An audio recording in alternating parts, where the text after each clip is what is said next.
ముందుగా తండ్రి అయిన దేవాది దేవునికి నా హృదయపూర్వక వందనాలు.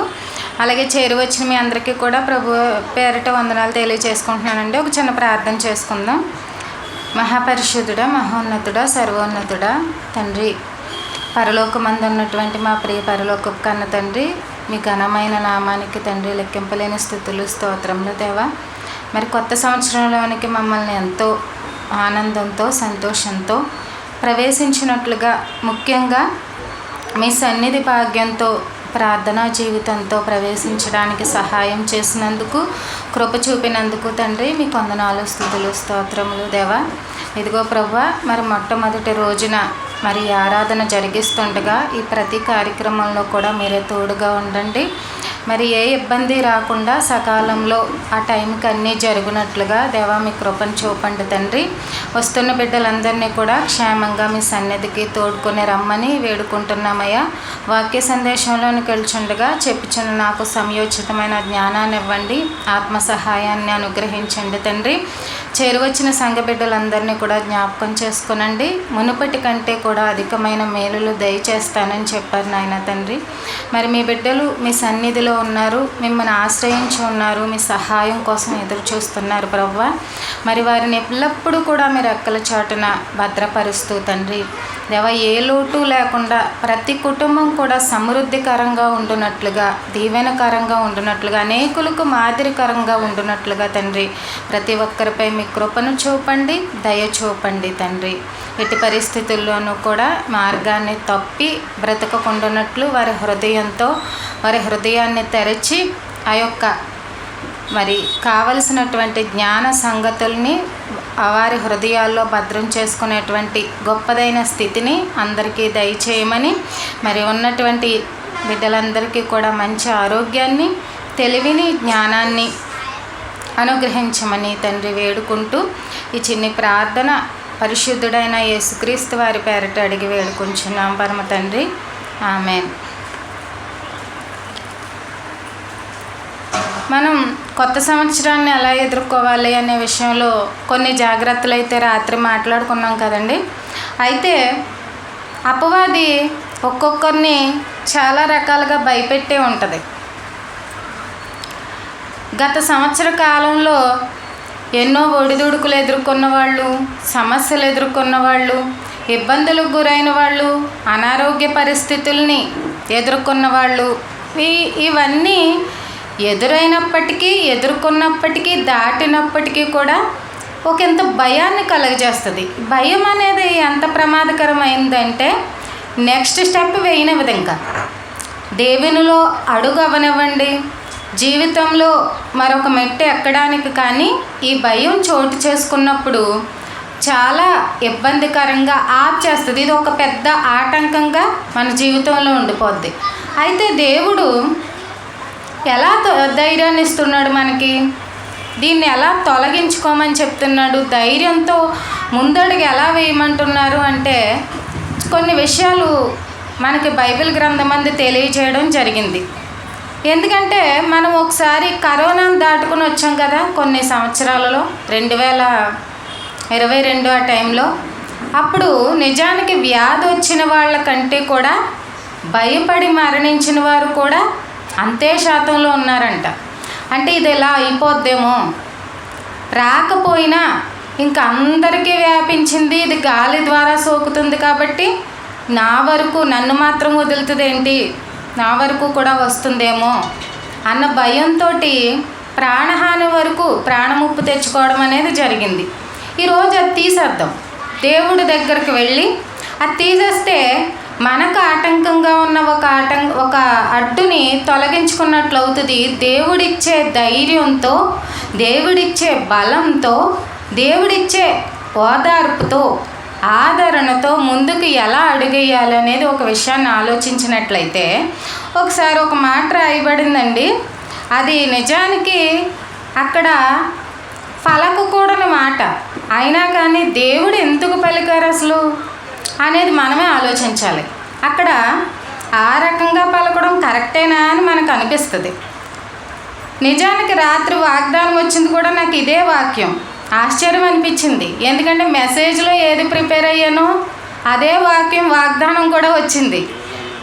అవునండి, దేవునికి వందనాలు. మన మనసులో మాట ఆయన ప్రతిదీ కూడా పరీక్షిస్తూనే ఉంటారు, మన హృదయాన్ని చెక్ చేస్తూనే ఉంటారు. న్యాయాధిపతులు 6:12.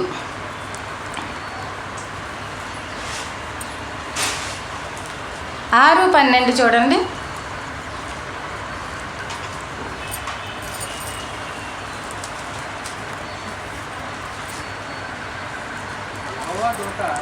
యెహోవా దూత అతనికి కనబడి, పరాక్రమము గల బలాఢ్యుడా, యెహోవా నీకు తోడై ఉన్నాడు అని అతనితో అనగా, ఇదే మాట వచ్చిందండి రాత్రి వాగ్దానం కార్డులో.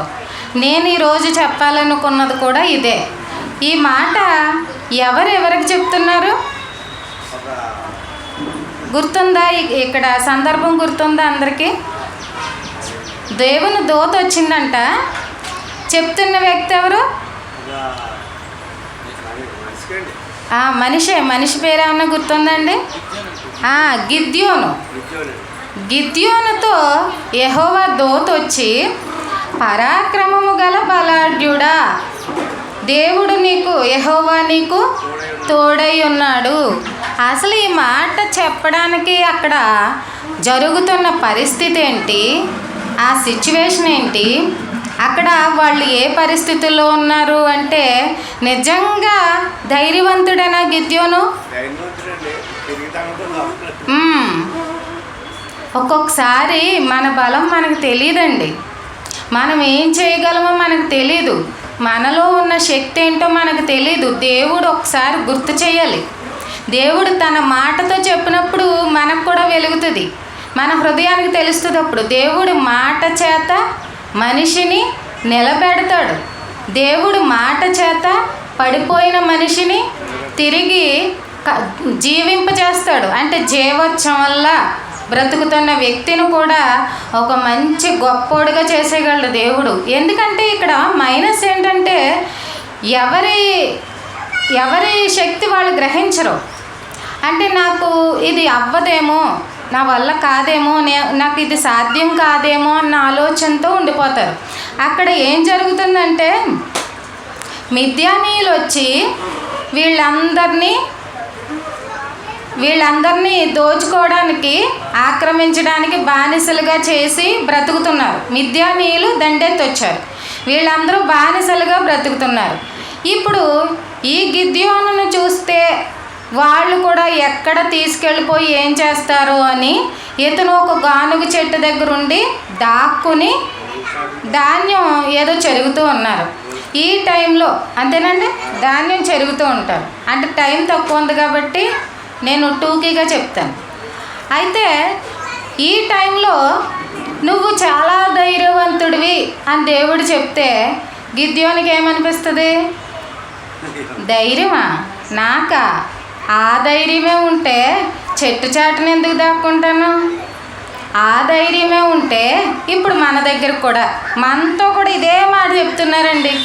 మీరందరూ శక్తిమంతులే, మీరందరూ పరాక్రమం గలవాళ్లే. ఇప్పుడు మనమేం చెప్తాం? మా వల్ల ఏమవుతుంది? పరాక్రమం కూడానా మాకంత శక్తి ఉందా? మేమంత ధైర్యవంతులు ఉంటే సాతాను చేతిలో ఎన్నాళ్ళ నుంచి ఇలా కృంగిపోతూ నలిగిపోతూ ఎన్ని దెబ్బలు తినేసామో, ఇప్పటికే ఎన్ని గొడవలు పడిపోయామో, ఎన్ని నష్టపోయామో, సమాధానం లేక ఎన్ని రోజులు గడిపామో. ఇంకా దేవునిలో వెళ్ళాలంటే భయం కలుగుతుంది. ఎందుకంటే దేవుడు అంటే సాతాను వస్తాడు, గురి పెడతాడు. సాతాను ఖచ్చితంగా గురి పెడతాడు.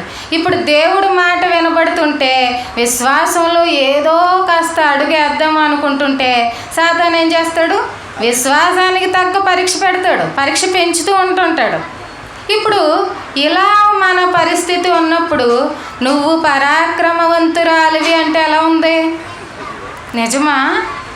ఎదుర్కోగలనా నేను? నా వల్ల అవుతుందా? మీరు పరాక్రమవంతులు అంటే ఎలా ఉంది? దోతొచ్చి, అమ్మో ఇప్పటి వరకునే చాలా భరించేసాం, ఇంక ఓపిక లేదు, ఇంక మాకు అంత శక్తి లేదు అంటాం. కానీ ఎప్పుడూ శక్తిమంతులేనండి మీరు. మనం మనుషులు ఎప్పుడూ శక్తిమంతులే, ఏమీ అలసిపోలేదు, మీకేం కాలేదు, మీకేం అయిపోలేదు, మీరేమి నష్టపోలేదు, మీరేం కోల్పోలేదు. అలా అయితే వీళ్ళు కూడా దాక్కుని శత్రువు భయపడుతుంటే శత్రువులందరూ మిద్యానీయుల దండ ఎంత ఉంది, చాలా పెద్ద సైన్య సమూహం. వీళ్ళు ఎంతమంది, తక్కువ మంది. ఇప్పుడు మేము ఎలా ఎదుర్కోగలం అంటే ఇక్కడ చిన్న ట్రిక్ అంతే, మనకు తెలియదు కానీ చిన్న ట్రిక్ ప్లే చేస్తాడండి అపవాది. ఏం చేస్తాడంటే నువ్వు ఎదుర్కోలేని మనిషినే నిన్ను విరోధంగా లేపుతాడు. అంటే ఇప్పుడు నువ్వు ఎదిరించగలవనుకోండి, అంత భయం ఉండదు. నువ్వు ఎదిరించలేని అంత మనిషిని, అంటే అంత పెద్ద సమస్యని నీ ముందు పెట్టి నువ్వు చెప్తే వినరు, ఇంకా నీ వల్ల కాదు, నువ్వు దీన్ని దాటలేవు అని పెడతాడు. ఇప్పుడు మనం ఏం చేస్తామంటే దాన్నే చూస్తాం, అవునా, ఆ సమస్యను చూస్తాం, లేదా ఆ వ్యక్తిని చూస్తాం. అది గొప్పగా కనబడుద్ది, పెద్దగా కనబడుద్ది, నా వల్ల ఏమవుద్ది అనుకుంటారు. కానీ నీ వెనక దేవుడు ఉన్నాడు కదా, నీతో దేవుడు ఉన్నాడు కదా, నీకు తోడుగా దేవుడు ఉన్నాడు కదా. ఈ మాటలు మర్చిపోవడం వలన నేనేం చేయగలను అనుకుంటూ ఉండిపోయి వెనక్కి తగ్గిపోతామే తప్పితే నాతో దేవుడు ఉన్నాడు. నాతో దేవుడు ఉన్నప్పుడు అవతల వాళ్ళు ఎంత గొప్పోళ్ళైనా సరే వాళ్ళు ఓడిపోయి తీరుతారు. ఎందుకంటే దేవుడి శక్తి కంటే తక్కువే అవుతుంది. ఈ తర్వాత వీళ్ళని ఎంతవరకు అపవాది ఏ స్థితికి తీసుకెళ్ళిందో ఒక మాట ఆలోచిస్తే, ఒకసారి అదే న్యాయాధిపతులు 6:3-4 చూడండి. ఇశ్రాయేలీలు విత్తనములు విత్తిన తరువాత మిద్యానీయులను అమాలేకీయులను తూర్పు నుండి వారును తమ పశువులను గుడారములను తీసుకొని మిడతల దండంతా విస్తారముగా వారి మీదకు వచ్చి వారి ఎదుట దిగి గాజాకు పోయినంత దూరము భూమి పంటను పాడు చేసి ఒక గొర్రెను కానీ ఎద్దును కానీ గాడిదను కానీ జీవన సాధనమైన మరి దేనిని కానీ ఇశ్రాయేలీలు కొండని లేదు. ఇక్కడ చూసారా, వీళ్ళంట కష్టపడి పంటలు పండించుకుంటుంటే ఎవరు వచ్చి తీసేసుకుంటున్నారు ఇక్కడ? అమోనీయులు, అమాలేకీయులు, మిద్యానీయులు. అంటే వీళ్ళ కష్టార్జితం వీళ్ళు తింటున్నారా? వీళ్ళ కష్టార్జితం వీళ్ళకి కాకుండా పోతుంది, వేరే శత్రువులు వచ్చి దోచుకుని వెళ్ళిపోతున్నారు. తర్వాత ఒక గొర్రెను కానీ ఒక ఎద్దును కానీ గాడిదను అంటే ఏది జీవన సంబంధం సాధనమైంది ఏది కూడా వాళ్ళకి లేకుండా చేసేసారు. అంటే ఏ ఆస్తి లేదు వీళ్ళకి. అట్లీస్ట్ తినడానికి ఆహారం ఏదో పండించుకుంటుంటే అది కూడా ఎవరు పట్టుకెళ్ళిపోతున్నారు? శత్రువులు పట్టుకెళ్ళిపోతున్నారు. ఆఖరికి ఒక దాక్కుని కొండలను ఆశ్రయించారు, అడవులను ఆశ్రయించారు, దాక్కోవడానికి పారిపోవడానికి చెట్లను ఆశ్రయించారు. ఇలా బిక్కుమని బ్రతుకుతున్న పరిస్థితుల్లో దేవుడు వచ్చి పరాక్రమవంతులు మీరు వెళ్ళండి అంటే వీళ్ళకి ఎలా అనిపిస్తుంది? భయం కదా, మేము ఎలా వెళ్ళగలం, వాళ్ళని ఎలా ఓడించగలం అని చెప్పి గిద్యోను ఏం చేస్తారు, చివరికి దేవుడే మాకు తోడుగా ఉంటే అంటే ఒక రకమైన నిరాశ మళ్ళీ ఇది కూడా పుట్టిస్తుంది. దేవుడే మాకు తోడుగా ఉంటే మేము ఈ శత్రువుల చేతికి అప్పగించబడతామా? దేవుడే మాకు తోడుగా ఉంటే మా పంటలను వాళ్ళు దోచుకుంటారా? దేవుడే మాకు తోడుగా ఉంటే ఒక చిన్న ఆస్తి కూడా లేదు, ఒక గొర్రె లేదు, ఒక గాడిద లేదు, ఏమీ లేకుండా అసలు ఏది జీవన సంబంధమైంది ఏదీ లేకుండా అయిపోయాము. మేము ఎలా అనాథలైపోయాం, మేము ఎలా పేదోళ్ళం అయిపోయాం, మేము ఎలా దిక్కులేక తినడానికి తిండి లేని పరిస్థితుల్లో అయిపోయాము అని వీళ్ళు బాధపడుతుంటే అప్పుడు వచ్చి మాట్లాడారు దేవుడు, మీరు పరాక్రమవంతులు, ధైర్యవంతుడు, నువ్వు పిరుకోడు కాదు, నువ్వు వెళ్ళగలవు, నువ్వు చేయగలవు. అప్పటికీ ఆయన నమ్మలేదు, నిరాశకు గురైపోయి దేవుడు మాకు తోడుగా ఉంటే ఎందుకు ఇలా జరుగుద్ది అనుకుంటూ ఉన్న స్థితిలో కూడా నమ్మకుండా ఒక సూచన అడిగాడండి గిద్యోను. సూచన ఏంటంటే ఒక బలిపీఠం మీద మాంసం అర్పిస్తే ఆ అర్పణ దేవుడు తీసుకుంటాడా లేదా? ఇప్పుడు మనకేమనిపిస్తుంది అది చదువుతుంటే, చదవద్దులే కానీ ఆ సూచన అడుగుతుంటే మనకేమనిపిస్తుంది? దేవుడిని పరీక్షిస్తున్నాడా గిద్యోను అయితే అని అనిపిస్తుంది. కానీ ఇక్కడ ఏం జరిగింది తెలుసా? దేవుణ్ణి పరీక్షించలేదు, తనని తానే పరీక్షించుకున్నాడు. ఎందుకంటే కయీను అర్పణ తెచ్చాడా, తీసుకున్నాడా? మరి దేవుడు తీసుకోలేదు. హెబేలు అర్పణ తెచ్చాడా, అది తీసుకున్నాడు. అంటే ఇక్కడ కయీను అర్పణ తీసుకోలేదు అంటే కయీనుని అంగీకరించినట్లా కాదా? అంగీకరించలేదు కాబట్టి అర్పణ తీసుకోలేదు. హెబేలు తెచ్చిన అర్పణ తీసుకున్నాడంటే అంగీకరించినట్టు, హెబేల్ని అంగీకరించినట్టు. ఇప్పుడు గిద్యోను మైండ్లో ఉన్న పాయింట్ ఏంటంటే బాగా అర్థం చేసుకోండి. నేను అర్పణ ఇస్తే దేవుడు దాన్ని అంగీకరిస్తే ఎవరిని అంగీకరించినట్టు? గిద్యోనుని అంగీకరించినట్టు. గిద్యోను అంగీకరించబడినప్పుడు గిద్యోను గెలుస్తాడా? అది అంటే ఒకటి మనకేమర్థమవుతుందంటే నిన్ను, నీ జీవితాన్ని, నీ అర్పణని దేవుడు ఒక్కసారి అంగీకరిస్తే నువ్వు ఏదైనా సాధించగలవు. తర్వాత నువ్వు ఏదైతే దేవుడి దగ్గర అడుగుతావో అది నీకు నెరవేర్చి ఖచ్చితంగా నెరవేర్చి చూపిస్తాడు. ఆ మాట ఒకసారి చదువుతాం. 6:17 చూడండి. అందుకతడు నా ఎడల నీకు కటాక్షము కలిగిన ఎడల నాతో మాట్లాడుచున్నవాడవు నీవే అని నేను తెలుసుకొనున్నట్లు ఒక సూచన కనపరచుము. చాలు. ఇక్కడ ఈయనకున్న డౌట్ ఏంటంటే నిజంగా దేవుడేనా, దేవుడి సహాయమే నాకు వచ్చిందా, దేవుడు దోతే మాట్లాడుతుందా? అయితే ఈయనకి తెలుసు మొదటి నుంచి ఏం జరిగిందో. కయీను అర్పణ తీసుకోలేదు కాబట్టి, కయీను అంగీకరించబడలేదు కాబట్టి ఇప్పుడు ఒక అర్పణ ఇవ్వబడుతుంది. అప్పుడు దేవుడు ఏమని చెప్తారంటే దాంతోపాటు నీళ్లు కూడా కుమ్మరించాయి, అగ్ని వచ్చి ఆ అర్పణను తీసుకొని కాల్చివేసి దహన బలి అవుతుంది అని చెప్తారు. అది జరిగింది. ఇప్పుడు ఇది కరెక్టేనా కాదా? ఎలా మన జీవితాల్ని దేవుడి దగ్గర పెట్టి దేవా నా జీవితం నీకు అంగీకరించబడిందా? ఇది ఒక రహస్యం అండి. భక్తులందరూ కూడా ఇలాగే చెక్ చేసుకున్నారు. నా జీవితం నీ చేత అంగీకరించబడితే నేను శక్తిమంతుడినే, నా జీవితం నీ చేత అంగీకరించబడితే నేను ధైర్యవంతురాలనే. కీర్తనలు చదవండి ఆ మాట. 139, 23, 24. దేవా నన్ను పరిశోధించి నా హృదయమును తెలుసుకొనుము, నన్ను పరీక్షించి నా ఆలోచనలను తెలుసుకొనుము. నీకు ఆయాసకరమైన మార్గము నా యందు ఉన్నదేమో చూడుము, నిత్య మార్గమున నన్ను నడిపించుము. ఇక్కడ దావీదు గారు కూడా, కీర్తనల్లో దావీదు గారు కూడా దేవుడితో ఏమని మాట్లాడుతున్నారు?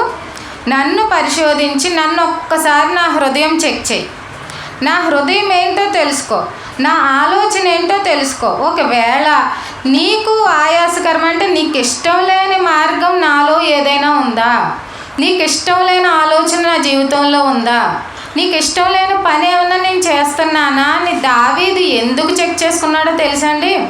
దావీదు ఏం ప్రార్థించినా దేవుడు వినాలంటే దావీదు గారి జీవితం నచ్చాలి.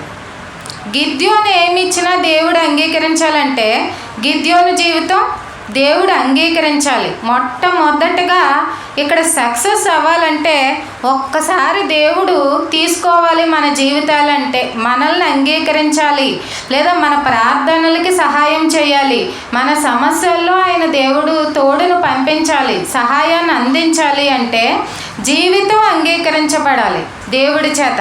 అలా అంగీకరించబడాలంటే హృదయం తేటగా కనబడాలి, ఆలోచనలు తేటగా కనబడాలి. ఇది దావీదు గారు కూడా దేవుణ్ణి కోరడం అనేది జరిగింది. ఇదే మార్గంలో గిద్యోను కూడా కోరుతున్నాడు, నా అర్పణ తీసుకున్నట్లయితే నేను కూడా ఇప్పుడు అర్పణ తీసుకోబడింది, మరి గిద్యోనికి ధైర్యం వచ్చి ఉంటుందా? వచ్చిందండి దేవుడి చేత. ఇక్కడ మనకి ఇదే సీక్రెట్ అండి. వన్స్ ఒకసారి దేవుడి చేత అంగీకరించబడిపోయామా దేవుడికి ఇష్టమైన విధంగా మన జీవితాలు ఉన్నాయా? మన బహిరంగ జీవితం, మన వ్యక్తిగత జీవితం, మన కుటుంబ జీవితం దేవుడికి ఇష్టమైనదిగా ఉన్నదా? అప్పుడు నీ ప్రార్థనకి పవర్ వస్తుంది. అప్పుడు నీ ఆలోచనలు దేవుడు సక్రమంగా నిజంలోనికి రప్పించే విధంగా చేయగలుగుతాడు. ఆ యొక్క కార్యాలు చూడగలుగుతారు. మీరు కోరినవి మీ జీవితంలో పొందుకోగలుగుతారు. ఆ తర్వాత ఈయన ఎంత అక్కడ మిద్యానీయులతోటి ఈయన మొదట దేవుడు మాట్లాడినప్పుడు భయపడి కదా దాక్కున్నాడు గిద్యోను.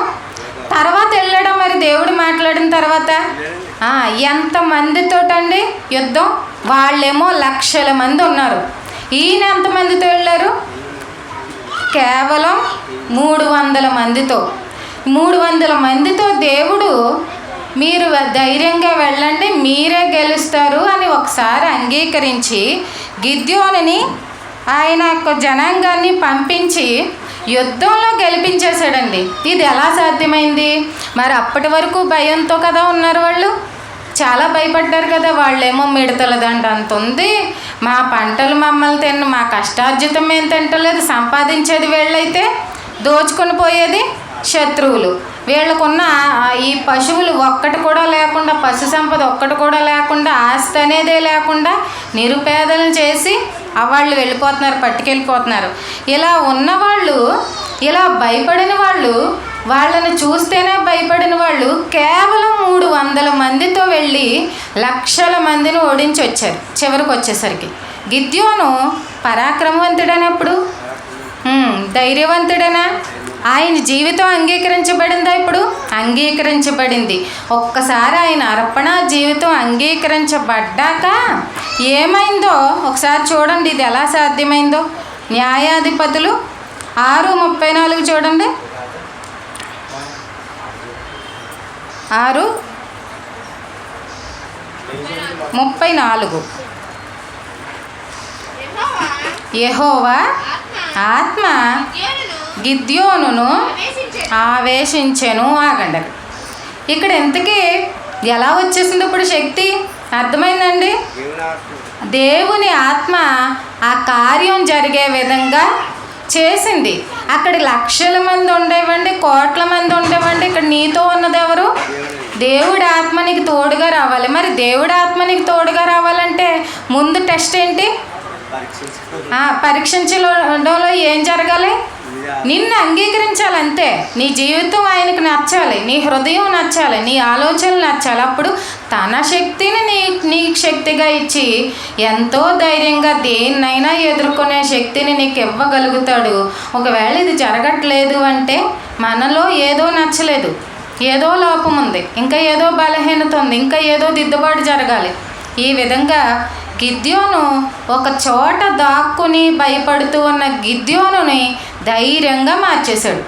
ఈరోజు కూడా ఏ విషయాలలో అయితే భయపడుతున్నామో భయాన్ని వదిలేద్దాం, దేవుడిచ్చి ధైర్యాన్ని తీసుకుందాం, ఆయనకి ఇష్టమైన జీవితాన్ని జీవిద్దాం. ఒకసారి భక్తుడు దావీదు అన్న విధంగా ఒకసారి నా హృదయాన్ని పరీక్షించవా, నా ఆలోచనలు పరీక్షించవా? ఏదైనా తప్పుగా ఉందా? ఏదైనా నీకు నచ్చట్లేదా? నీకు ఆయాసకరమైన మార్గం నాలో కనబడుతుందా? అది తీసేవా నా నుంచి. నేను బలహీనురాలనే, కానీ ధైర్యపరచగలవు, కానీ బలాన్ని ఇవ్వగలవు, కానీ శక్తిని ఇవ్వగలవు. కాబట్టి దాన్ని సరిచేసి నీ ఆత్మశక్తితో నింపు. నిజంగానండి, ఆత్మశక్తితో నింపిన వాళ్ళు మొదట ప్రారంభంలో ఎన్ని సంఘాలు కట్టారో తెలుసండి. ఎన్నో ఖండాలు తిరిగారు. యూరప్లోనికి, ఐరోపా ఖండంలోనికి, ఆస్ట్రేలియాకి పౌలు గారు అయితే 3 ఖండాలు. ఇదంతా ఎలా, ఈ ప్రయాణాలు ఎలా సాధ్యమయ్యాయి? అక్కడ ఎంతోమంది వ్యతిరేకంగా మారిపోయేవారు, ఎంతోమంది అధికారులు తిరగబడేవారు. వాళ్ళందరికీ ఈయన ఎలా సమాధానం చెప్పగలిగారు? అసలు అంత గొప్పోళ్ళతో, అంత పెద్ద పెద్ద నాయకులతో ఈయన ఎలా మాట్లాడగలిగారంటే ఆత్మశక్తి పనిచేసింది వారిలో. వాళ్ళ జీవితం దేవుడికి అంగీకరించబడింది దేవుని చేత. వాళ్ళ యొక్క జీవితం నచ్చింది దేవుడికి. వాళ్ళని నిలబెట్టి వెళ్ళండి, మీరు కార్యం చేయగలరు అంటే కారణం, అన్ని విజయాలు సంపాదించడానికి కారణం దేవుడు వాళ్ళకి ఇచ్చిన ఆత్మశక్తిని. ఇంకొకటి పొరపాటుగా ఏం చేస్తామంటే ఆ ఆత్మనే కొంతమంది లోబడి ఆ శక్తిని పొందుకోవడం మానేసి దుఃఖపరుస్తారు. దుఃఖపరచడం అంటే వ్యతిరేకంగా జీవించడం, అంటే పాపం చేయడం. పాపం చేస్తున్న ప్రతిసారి మనలో ఉన్న పరిశుద్ధాత్మ దుఃఖపడుతుంది. దుఃఖపడిన తర్వాత కొన్నాళ్ళకి వెళ్ళిపోతుంది. అప్పుడు మళ్ళీ బలహీనులమే, అప్పుడు శక్తిహీనులమే, అప్పుడు ఓడిపోవడమే చూస్తాం మన జీవితంలో. కాబట్టి ఒకసారి హృదయాన్ని, ఒకసారి ఆలోచనల్ని, ఒకసారి క్రియల్ని దేవుడి దగ్గర పరీక్షించుకుందాం. మనం కూడా మన జీవితం కూడా ఒక అర్పణగా ఆయన తీసుకోగలిగితే, అంగీకరించగలిగితే ఆయన ఆత్మశక్తి మనలో పనిచేస్తుంది. అది కార్యసాధకం చేసి ఆ కార్యం జరిగే విధంగా చేస్తుంది. కాబట్టి ప్రతి ఒక్కరూ కూడా అపవాది పెట్టినటువంటి శోధనలకి, సమస్యలకి భయపడకుండా ఇక నుంచి అది ఎంత పెద్దదైనా అవనివ్వండి సమస్య, నాతో పాటు ఉన్నదెవరు? దేవుడు, సర్వోన్నతుడైన దేవుడు, అన్నింటికంటే శక్తిమంతుడైన దేవుడు. ఇప్పుడు నాకు శక్తి ఎక్కడి నుంచి వస్తుంది? దేవుడు ఇచ్చే ఆత్మశక్తి ఉంది కాబట్టి ఆ బలం చేత దేన్నన్నా జయించగలను. ఈ ఆలోచనతో ముందుకెళ్ళినప్పుడు మీరు అంతగా పడిపోరు, ఓడిపోరు, గెలుస్తూనే ఉంటారు, సంతోషంగా ఉంటారు. ధైర్యంతో మీకున్న ప్రతి దాన్ని కూడా ఎదుర్కొని వెళ్ళగలుగుతారు. కాబట్టి ప్రతి ఒక్కరూ కూడా ఇంకా ఈ సంవత్సరంలో అధికంగా మీ జీవితాలు ఇంకా బాగుండే విధంగా దేవుడు దీవించాలని కోరుకుంటున్నాను. ఖచ్చితంగా ప్రతి ఒక్కరూ కూడా మంచి ఫలితాలు అయితే పొందుకుంటారు. ఒక ప్రార్థన చేసుకుందామండి. మహోన్నతుడా, మహాపరిశుద్ధుడా, సర్వోన్నతుడా, సర్వ సృష్టికర్తమైనటువంటి మా ప్రియ పరలోకపు కన్న తండ్రి, దేవ మీ ఘనమైన నామానికి వందనాలు, స్తుతులు, స్తోత్రములు తండ్రి. ఇంతవరకు మీ కొద్ది మాటలు వివరించడానికి నాకు ఇచ్చినటువంటి అవకాశాన్ని బట్టి, ఆత్మ సహాయాన్ని బట్టి వందనాలు, స్తుతులు, స్తోత్రములు దేవా. నిజమే ప్రభువా, మా జీవితం మీ చేత అంగీకరించబడినప్పుడు, మా యొక్క ఆలోచనలు, మా యొక్క క్రియలు మీకు నచ్చినప్పుడు తండ్రి, మీరు మనిషిని ఎంత ఉన్నతమైన స్థితిలోనికైనా తీసుకెళ్తారని మేము ఎంతో బలంగా నమ్ముతూ మీరు ఇచ్చేటువంటి ఈ ధైర్యంతోనే ముందడుగు వేయడానికి ప్రయత్నిస్తుండగా దేవా, మాకు ప్రతి అడుగులోనూ మీరే సహాయం చేయండి అయ్యా. ఇదిగో ఎంతోమంది బిడ్డలు మీ సన్నిధికి చేరుకొని ఉన్నారు ప్రభువా. మరి సంవత్సర కాలం అంతా కూడా వారిని మరలా కాచి కాపాడండి నాయన తండ్రి. ప్రతి విషయంలో మీరే సహాయం చేయండి ప్రభువా. వారి హృదయాల్లో తండ్రి ఇంకా మరింత జ్ఞానాన్ని నింపి తండ్రి, సర్వసత్యంతో నడిపించి దేవా, దుష్టుడికి ఏమాత్రం కూడా చోటు ఇవ్వక దేవా, మీరు అనుగ్రహించి మేలులు పొందుకోవడానికి ప్రతి కుటుంబం అర్హత పొందుకున్నట్లు దేవా మీ కృప చూపండి, దయ చూపండి. ప్రతి ఒక్కరిని కూడా ఆశీర్వదించండి, ఆరోగ్యాన్ని, ఆయుష్ని ఇచ్చి దీవించి బలపరచండి తండ్రి. ఆత్మీయంగాను శారీరకంగాను ఆరోగ్యాన్ని దయచేయండి. కుటుంబాల్లో సమాధానాన్ని, సంతోషాన్ని నింపండి తండ్రి. మరి జరుగుతున్నటువంటి భోజన కార్యక్రమాల్లో కూడా మీరు తోడుగా ఉండి నడిపించండి ప్రభువా. మరి ప్రతి కార్యక్రమం చివరి వరకు ఎంతో ఘనంగా జరిగించమని వేడుకుంటూ ఈ ప్రార్థన మా ప్రభువును రక్షకుడు నాయన యేసుక్రీస్తు వారి పేరిట అడిగి వేడుకుంటున్నాం పరమ తండ్రి. ఆమేన్.